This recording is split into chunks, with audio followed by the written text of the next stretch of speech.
Thank you, sir. Ici.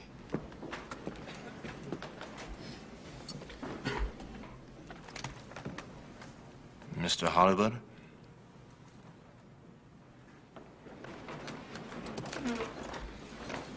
It's quite a tale. Intrigue, abduction, courage in the face of unspeakable suffering, and all true. All right. Now tell me if this is true. Certain tribes in Africa for hundreds of years, thousands perhaps, have owned slaves. Translate.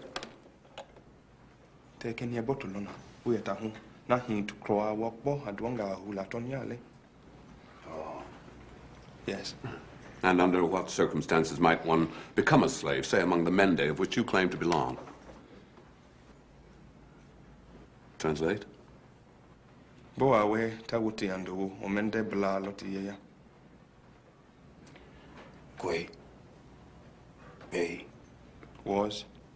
Debts. Oh, I see. And how many men are indebted to you? I don't think you do see. Excuse me? Your Honor, Mr. Hollywood is Who's asking you? No, the Mende word for slave is closer in meaning to worker than what you're trying to say. Do these workers own the land they work on? Do they receive wages? Are these workers free to not work for you if they so choose? Your Honor, he's questioning the translator. No, the translator is answering for the witness, Your No, Honor. the witness isn't being given a chance. Mr. Baldwin. Given a All right, chance to fine, answer. Mr. Baldwin. Slavery, indentured servitude, whatever they want to call it. I don't mind. The concept is the same. Now, he is familiar with the concept. After all, when you come down to it, I mean, it's all about money, isn't it? It's slaves, production, money. I mean, that's the idea of it, whether it's here or there. I'm confused. Do your people routinely slaughter their slaves in the manner that you just so vividly described to us? Of course they don't. What would be the point of that? I mean, killing your own slaves is rather like burning down your own house or hut, isn't it? How do you explain that paradox? I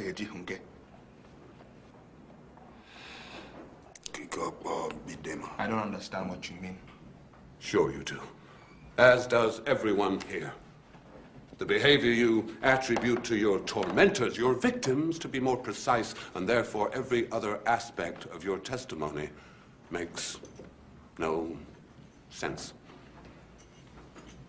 Not even to you. But thank you for it. Like all good works of fiction, it was entertaining. Nothing more. Nahumbi. BCA.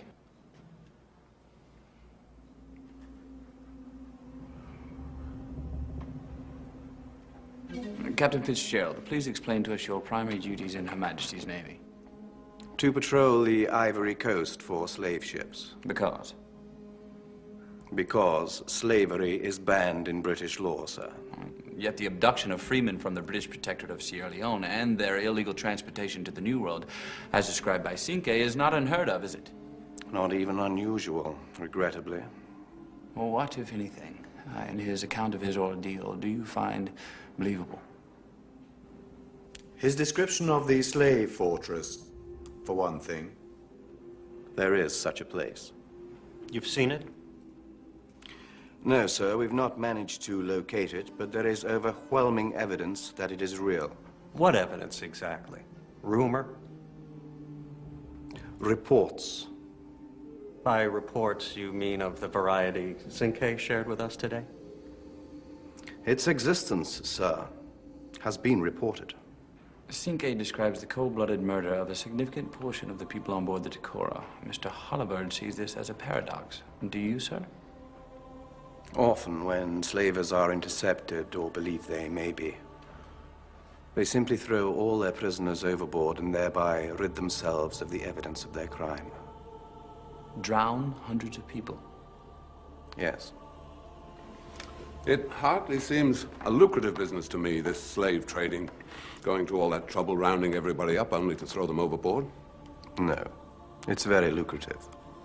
If only we could corroborate Cinque's story somehow with evidence of some kind. The inventory.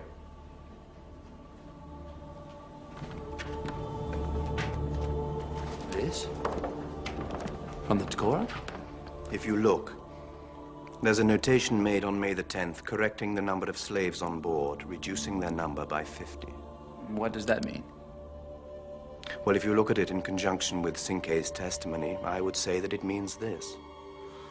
The Takora crew, having greatly underestimated the amount of provisions required for their journey, solved the problem by throwing 50 people overboard.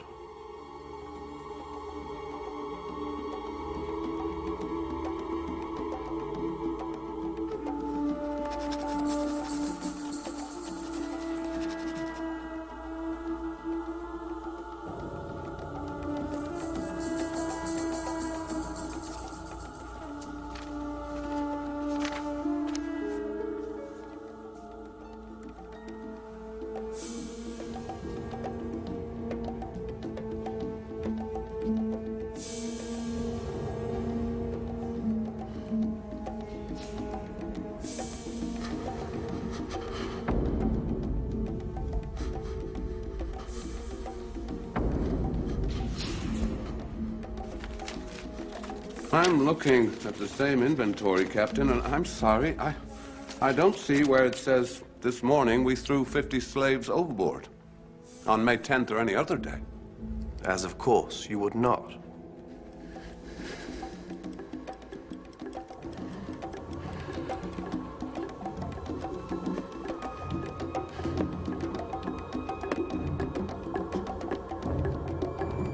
I do see that the cargo weight changed.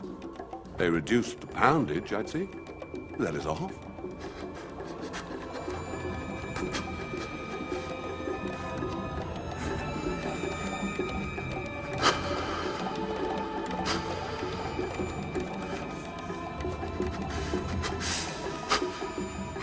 It's simple, ghastly arithmetic. Well, for you, perhaps. I may need a quill and parchment and a better imagination. And what poundage do you imagine the entry may refer to, sir? A mast and sails, perhaps? Give us free.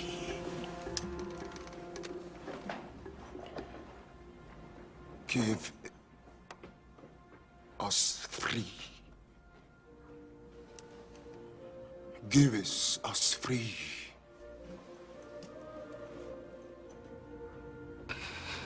Give us free. Your Honor, please instruct the defendant that he cannot disrupt these proceedings with such out... Give us free! If we are to have any semblance of order in this court, Your Honor... Give us free! Give us free! Keep crying out, give us free, or anything else that... Give us free! I'm sorry to question this witness! Give us free! Give us free!